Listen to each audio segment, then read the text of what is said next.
Nggak mau kau menjawab sesuatu yang sudah jelas-jelas ada kan? Coba aku tanya dulu, mana lebih besar? Mana apanya yang besar di diri Yesus? Pertanyaan yang sangat, nah, kan? Giliran kita bertanya pertanyaan yang realita, nggak mau dia. Soalnya kan Tuhanmu kan katanya juga maha besar. Nah, Yesus kan punya kelamin. Pertanyaanku, apakah ukuran kelamin Yesus setara dengan kelamin manusia biasa atau melebihi kelamin manusia biasa? Karena dia punya kelamin dan itu disunat hari ke-8. Cuman pertanyaan kan hanya kayak ke situ-situ aja. Ya iyalah, kan aku karena aku nggak pernah mengenal Tuhan berkelamin. Seharusnya kamu pertanyakan apakah Tuhanku sebesar ars ya? Loh, dia menciptakan. kenapa aku bertanya itu? Mending aku tanya kelaminnya lah. Soalnya kan laki-laki kan punya kelamin. Nah, kata Tuhanmu itu katanya maha kuasa maha besar. Kelaminnya pertanyaannya sama besarnya nggak sama kelamin orang biasa gitu? Kok dia bersemayam di sana padahal ars itu ciptaan? Besar mana? Coba. Besar mana Yesus dengan punya Petrus? Dia kan Tuhan. Kalau sama aja berarti nggak hebat-hebat lah. Apanya Yesus yang besar? Oh, Tuhan maha besar gitu. Tuhanmu maha besar kan? Nah, apanya yang besar? Kelaminnya? Dia bersemayam di ciptaannya, coba. Kan? Apanya yang besar di diri Yesus? Logika apa? Bagaimana kamu mengatakan Tuhan maha besar? Tuhan maha besar, taunya dia bersemayam di atas ciptaannya, coba. Apa kata kau nih? Tanya dulu, Yesus sekarang ada di mana? Itu kan ciptaan, ngakuin nggak juga? Iya, Yesus ada di mana sekarang? Kan ars kan ciptaan, dia bersemayam di sana. Yesus ada di mana sekarang? Setelah udah diciptakan dia bersemayam di sana. Yesus kan ada di mana sekarang? Yesus ada di mana? Itulah yang kamu ajarkan. Yesus gini ya, Yesus itu kan punya kelamin, disunat hari ke-8. Pertanyaanku, apakah kelamin Yesus itu berfungsi? Nah kan nggak mau dijawab. Pertanyaan, Yesus kan 100% manusia. Pertanyaannya cuma itu aja. Aku udah jawab, kok nggak mau? Udah aku jawab. Udah aku jawab. Tapi kalau kau bilang aku nggak menjawab, ya sudah kan udah aku jawab. Pertanyaanmu nggak pernah mendidik, nggak pernah untuk loh, mendidik lah itu. Pertama, apakah betul konsekuensi manusia menuhankan Tuhan yang berkelamin, maka tentu akan menimbulkan adanya Tuhan yang memiliki kemaluan. Yang kemaluan itu apakah sempurna sesuai dengan fungsinya atau tidak? Apakah kelamin Tuhan ini adalah kelamin yang berfungsi sebagaimana laki-laki lain berfungsi? Itu wajar. Lo wajar bertanya seperti itu. Karena apa? Kalau seandainya kelamin Tuhan ini berfungsi sebagaimana fungsi kelamin, maka tentu Tuhan ini memiliki nafsu, memiliki sperma yang harus disalurkan. Nah, masuk akal tidak? Tuhan memiliki birahi, Tuhan memiliki testis, Tuhan memiliki biji. Ini loh, karena Tuhan berkelamin ini tidak masuk akal oleh otak saya, maka saya tanyakan kepada Anda, apakah menurut Anda bisakah dia dikatakan Tuhan ketika nonotnya itu disunat? Bisakah dikatakan Tuhan? Kan dia memang bisa. Oke. Nonotnya yang disunat itu, yang terbuang itu, apakah itu juga termasuk Tuhan? Ya, nonotnya yang disunat itu, iya. Apalagi yang kamu bahas? Nonotnya yang disunat itu, kulup yang dibuang itu bisa dikatakan Tuhan. Loh, Mbak, kenapa kok nggak berani bahas? Memang Tuhan bernonot. Ngapain coba? Ngapain lagi bahas? Tuhan bukan bernonot. Wajar aku membahasnya fisiknya. Karena ketika kulup Tuhan terbuang, sudah di surga, tinggal menunggu kedatangan kedua kamu. Siapa yang lihat dia di surga? Tinggal menunggu hari zaman. Siapa yang lihat dia di surga? Ya siapa yang melihat di surga? Sekarang coba. Yang melihat Yesus di surga siapa? Kan lucu kamu itu. Udah pernah kau dapat WhatsApp-nya dari surga? Ada yang melihat Nabi naik ke langit siapa? Siapa yang bilang Nabi naik ke langit? Siapa yang bilang Nabi naik ke langit? Aduh, naik ke langit. Kenapa itu Nabi naik itu? Loh, siapa yang bilang Nabi naik ke langit? Itu aja kamu percaya? Yang bilang Nabi naik ke langit siapa? Loh, pakai takmu.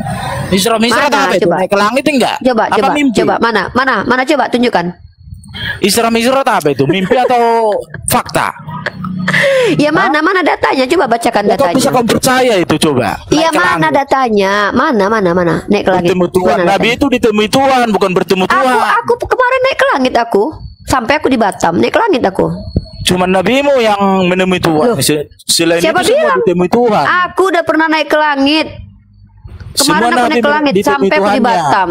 Habis itu naik lagi aku ke langit sampai aku di Kok yang Jakarta. satu- Naik lagi aku ke yang langit. kamu imani kok malah sampai aku di menemui Jogja. Tuhan. Coba. Kan lu di situ. Iya. yang harus kamu Kenapa? telusuri. Kenapa harus nabiku aja yang nggak kau percaya naik ke langit? Aku aja kemarin naik ke langit. Bareng-bareng kami ada berarti berapa orang itu naik ke langit kami itu. Rame kami naik ke langit. Saya nggak percaya Mungkin iya. masalah itu. Cuman ya yang saya pertanyakan itu Ingat mimpi atau himne fakta. Platonis nggak? Iya, jadi begini ya. Lah, harusnya Ketika kau kamu yang memaksakan menjelaskan. jawaban, aku nggak mungkin jawab sesuai dengan otakmu, ya kan? Lah, Maka kau iya. tanya balik. Pertanyaanku tuh gampang. Ketika Tuhanmu itu disunat hari ke-8 karena memang dia punya nonot. Nah, kulup yang dibuang itu Tuhan atau bukan? Malah fisik-fisiknya kak, cuman fisiknya lah. Sekarang tinggal menunggu. Kenapa aku nggak boleh membahas fisiknya? Masih Siapa fisik yang lihat? bahas. Kan Siapa lucu. yang lihat? Yang lihat dia naik di surga siapa? Aduh, ampun lah. Lah, dari mana kau tahu kalau dia ada di surga gitu loh? Jangan kau tipui kami. Kamu tahu dari surga. Lah, Ya emang itu. mana? Siapa yang pernah lihat di surga dia duduk dengan bapak tuh siapa yang Kan lihat? lucu pertanyaanmu, siapa yang melihat ini? Kan Loh, ini. kau Lah, bilang siapa yang dia di melihat Nabi surga. naik ke langit, coba. Dari mana kau? Loh, dari mana aku bilang nabiku ada di surga? Ke langit saya tanya, bukan di surga. Siapa yang melihat nabimu ke surga, ke langit? Aku pun pernah ke langit, sama seperti nabiku. Lah, Nabiku itulah naik buruk ke langit, aku dengan pengakuan yang nggak pesawat jelas. ke langit. Siapa pun bisa mengaku. Dalam iman kau tidak ada yang mampu melihat surga. Nah, aku tiba-tiba kau bilang nabimu udah di surga. Tuhan kau udah di surga. Kitab kau yang bilang 1 Timotius pada pasal intinya 7 fakta. ayat. Loh, kan kitab kau bilang gini, 1 Timotius pasal 6 ayat 16. Mau Tidak bilang ada yang mau bisa dimana, melihat yang penting Tuhan. intinya Tidak naik ada ke yang langit. mendatangi Tuhan. Tuhan pun tidak pernah mati. Loh, kok Intinya tiba-tiba banyak yang bisa kau melihat, bilang, banyak yang menyaksikan. Mak siapa? Siapa namanya? Kenaikannya. Siapa? Ya siapa? Lah, itu sejarahnya. Mau ngapain lagi coba? sejarah. Ada yang nggak menyaksikan naik ke langit nabimu? Nggak Siapa? ada. Tidak ada yang menyaksikan Nabi saya naik ke surga karena itu peristiwa goib dan tidak ada klaim dalam Al-Qur'an yang mengatakan bahwa ketika peristiwa goib itu harus ada saksi. Nah, pertanyaanku, Gitu ketika aja kau kau mengatakan percaya, kitab coba. ketika kau mengatakan kitab kau adalah berdasarkan kesaksian, pertanyaanku, siapa iya. yang melihat Ada yang duduk melihat, Tuhan ada yang kau duduk di menyaksikan surga? dia naik Ya ke udah, langit. Yaudah, Lu mau siapa ngapain lagi? siapa Ada yang menyaksikan lihat? pun kamu masih menyangkal.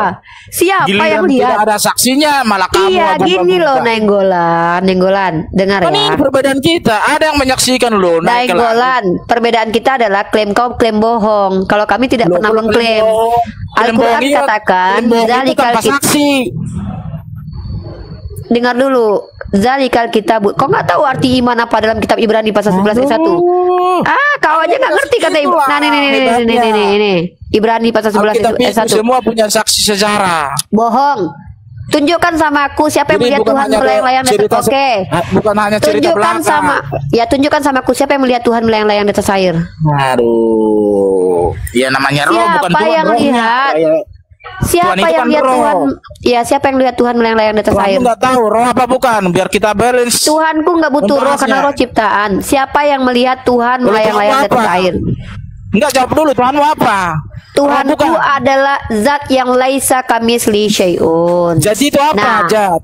nggak tahu aku karena aku belum pernah lihat Tuhanku. Sekarang aku tanya Loh, kok siapa bisa yang melihat kamu bilang Tuhan? mengatakan Jat, tapi kamu nggak tahu apa itu Jat? Karena Al-Quran yang katakan zat itu adalah essence. Menurut siapa? Menurut penulis kamus bahasa Inggris dari Protestan sendiri yang katakan. Itu dalam Dictionary Arabic, New Arabic. Nah, kau kan nggak ngerti bahasa Inggris. Nah, sekarang aku tanya sama kau. Ketika kau bilang bahwa kitab sucimu adalah hasil kesaksian, siapa yang melihat Tuhan kau melayang-layang di atas air?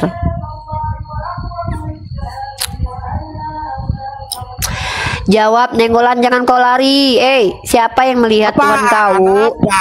Siapa yang melihat Tuhan kau berlayang-layang Jangan kayak melihat, daster itu? Emang roh Allah itu melingkupi alam semesta ini. Ngapain Kau kan lagi bilang membahas kitab itu? suci kau berdasarkan kesaksian. Tuhan Siapa itu yang melihat roh Tuhanmu melayang-layang Alam di semesta. atas? Tuhanmu kan melayang-layang di atas air. Siapa yang lihat? Gitu.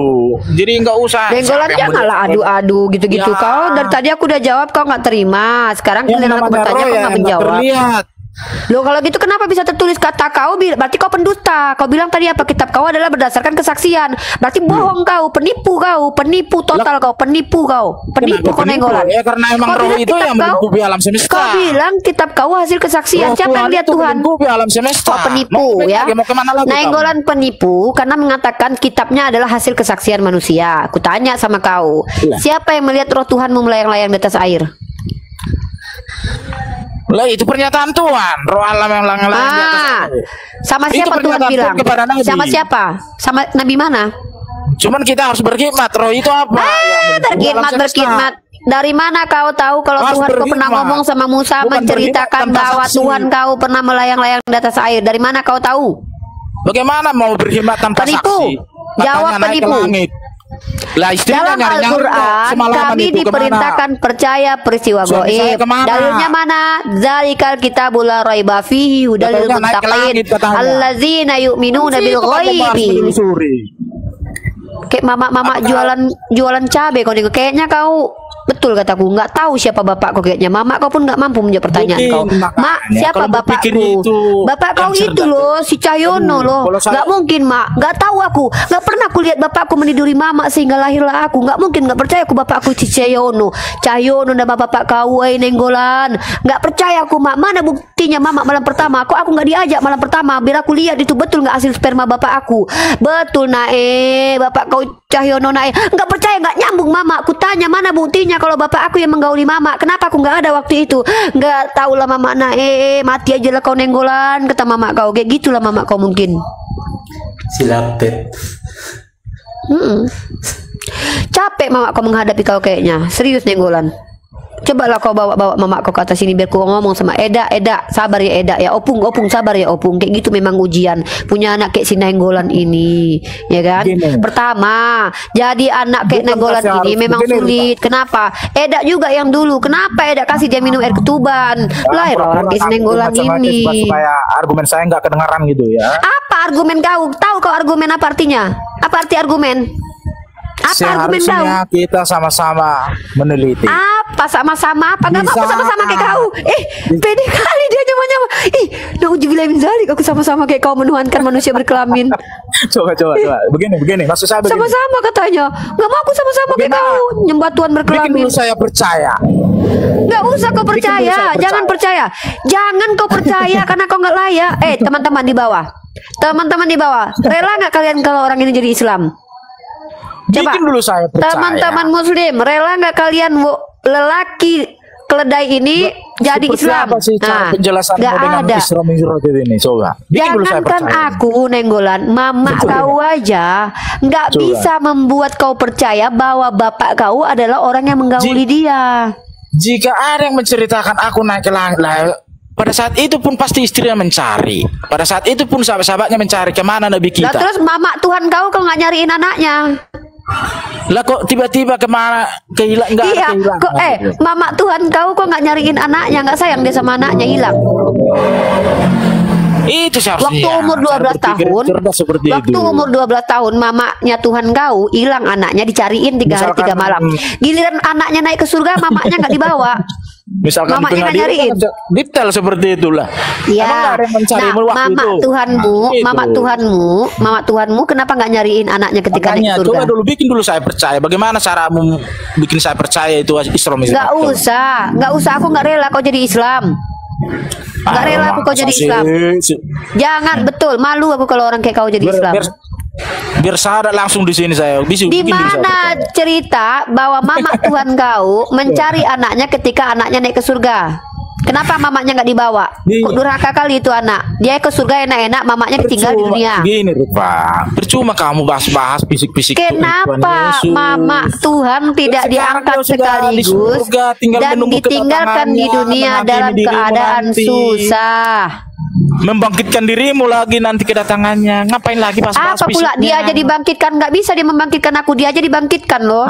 Apaan? Ini aku kasih kau data. Yang tidak percaya kepada Yesus pula membangkitkan aku nih. Ini nih kutunjuk kau data ya. Awas kau bantal kitab suci kau ya. Aku bilang bahkan datang Yesus Kata Justru di Yesus, Quran aku tidak dibangkitkan jelas. Bapa Soal nenggolan. kebangkitan Gak percaya nggak ada. kau. Justru di Kayak gini Quran lah. soal tentang Dulu kebangkitan waktu nggak ada. kecil, kau kawan sama cewek ya? Iya, Coba. nenggolan. Enggak, Coba dulu. kau pernah jualan cabai di pasar ya? Tentang kebangkitan di kitabmu di ini mana? dulu. Ada nggak ayatnya coba Kau tentang enggak, aku mau kebangkitan? tanya. Kau Nggak waktu ada. masih gadis jualan cabai? Iya. Nah ini jelas-jelas dia kedatangan maksudnya aku tanya aja. Waktu kau gadis jualan cabai apa jualan jengkol? Enggak, totalitas sekali lo jadi cewek, jadi mama jualan di pasar gitu, kayak jualan jengkol gitu loh. Totalitas banget loh. Ya? Ini lucunya dirimu ini. Iya, ini Yesus dibangkitkan. Apa lucu? Aku memang lucu dan manis aku. Kenapa emang? Emang lucu aku. Banyak orang yang tertawa gara-gara aku membahagiakan orang kan pahala. Otoritasnya lah yang kamu bahas. Kisah Para Rasul pasal 2 nomor 32. Yesus inilah yang dibangkitkan Allah, dan tentang hal itu kami semua adalah saksi. Nah, pertanyaanku, siapa yang melihat dia dibangkitkan oleh Allah? Jangan bohong. Nih, siapa penulis Kisah Para Rasul? Nah, siapa penulis Kisah Para Rasul? Penipu. Ayat Penipu berapa siapa? itu, ayat berapa? Kisah Para Rasul pasal kedua nomor 32. Kisah Para Rasul pasal kedua nomor 32. Yesus inilah yang dibangkitkan. Penipu kau bilang dia bisa membangkitkan orang, dia aja dibangkitkan. Penipu. Lah memang dia bangkit dari waktu dia kematiannya dari kubur itu. Dia dibangkitkan, nih kau tengok ini ya. Tapi nanti Yesus inilah. Dia datang. Yesus dengar ini, penipu. Apa Bicara lagi yang satu-satu, kau bahas? jangan kayak keledai. Yesus inilah yang dibangkitkan Allah. Dan tentang hal ini itu kami semua adalah saksi. Siapa penulis kitab Kisah Para Rasul? Siapa? Lah, terus poin penipu siapa? Siapa penulis Kisah Para Rasul? Poin pertanyaanmu apa? Siapa yang menjadi saksi Yesus dibangkitkan? Siapa yang lihat? Siapa yang menjadi saksi Yesus bangkit? Buktinya bangkit. Siapa penipu? Siapa yang melihat dia dibangkitkan? Lah emang nyatanya bangkit. Waktu dia dibangkitkan siapa yang lihat penipu? Lah malaikat. Siapa penipu? Ini katanya nih, kami menjadi saksi dia dibangkitkan. Siapa yang melihat dia pertama kali dibangkitkan? Penipu. Jika memang tidak benar bangkit, dengar, semua punya saksi, bahkan Yesus pun cocok kau, tapi sayangnya kau gadis, kau jualan cabai apa jualan jengkol, totalitas kali kau jadi cewek. Dengar dulu. Banyak cerita. Jawab pertanyaanku. Aku udah jawab pertanyaanmu ya. Pertanyaanku adalah siapa yang melihat Yesus dibangkitkan? Dia Yesus menampakkan diri ke para murid-muridnya. Itu bertandanya supaya hanya tidak cerita belaka. Dari mana penulis Kisah Para Rasul berani mengatakan kami yang menyaksikan ketika dia dibangkitkan? Dari mana? Dari mana? Lah gimana kamu itu? Itu tanda dia nggak pernah mati. Makanya dia nggak mati. Dia nggak mati. Dia hidup. Kalau memang tidak pernah mati, oke lah. Pernah nggak Al-Masih di kitabmu menampakkan diri kepada para sahabatnya? Setelah nggak perlu dijelaskan seperti itu, karena kitab kami bukan kitab karangan manusia. Karena kitab kami menyatakan hal yang harus kami ketahui, yaitu apa? Nabi Isa tidak pernah ditusbol sama Hansip Romawi. Pernah nggak diceritakan di kitabmu setelah diangkat ke langit menampakkan diri lagi kepada sahabatnya, ada nggak? Yuh, kenapa harus diceritakan? Pernah nggak diceritakan dalam kitabmu Yesus cebok dalam waktu dia habis buang air besar? Nggak sinkron. Masa iya, jadi pernah nggak dalam kitabmu diceritakan Yesus itu setelah buang air besar cebok, minimal pakai daun lah gitu, kalau nggak pakai air? Ada nggak diceritakan? Gimana sih gaya berpikirmu sudah diangkat di dalam kitabmu ada tidak diceritakan bahwa Yesus ketika buang air besar habis dia cebok? Coba kamu mengambil ayat itu tidak pernah mati. Oke lah, tidak pernah mati. Aku tanya, dari mana kau tahu kalau Yesus itu dibangkitkan dari kematian? Siapa yang lihat? Lah itu sudah bangkit menampakkan diri ke para murid. Siapa yang lihat kalau itu dari kematian bangkitnya dari bisa jadi dia pingsan, bisa jadi dia mati suri. Kau tahu ada orang yang mati suri? Mengatakan dia telah bangkit dari antara mati. Siapa yang tahu kalau itu malaikat bukan setan? Dari mana kau tahu kalau itu malaikat bukan setan? Ya ampun, Ya seharusnya Nabi ampun. tanya. Nabi, itu kamu tahu dari mana Ais Jibril? kau. Tuh, udah Itu yang azan aku pertanyakan. Isya ya guys. Udah diam kau. Soalnya banyak dari kali gua itu nggak ada ceritanya. lagi malaikat. Bilang dari sama mamamu surga. dulu, buktikan sama aku Begitu. mak kalau bapakku adalah Cahyono. Coba tunjukkan Biar sama aku kapan mama berhubungan badan sama Cahyono. Bilang sama mama dulu ya, orang azan di sini ya. Cukup hiburannya, itu adalah tutorial diskusi yang tidak boleh dilakukan ya teman-teman. Jadi diskusi barusan itu adalah contoh diskusi yang debat kusir. Diskusi seperti itu harus dijauhi ya. Teman-teman silakan sholat Isya dulu. Jangan pernah lakukan diskusi seperti itu. Itu hanya akan memancing amarah, membuat otak kita jadi nggak bagus, hati kita menjadi tidak baik, dan pada akhirnya apa? Muncullah hujatan. Lebih baik orang-orang seperti keledai itu dibuang saja dari komal-komal ya. Tadi itu tutorialnya, tutorial diskusi yang tidak boleh dilakukan. Oke, terima kasih ya. Nah, jadi itu sudah saya contohkan bagaimana ketika botol kecap diberi nyawa maka akan jadi seperti itu ya. Jangan lakukan diskusi seperti itu ya, itu tidak boleh ya. Jangan. Terima kasih. Saya lagi nggak sama.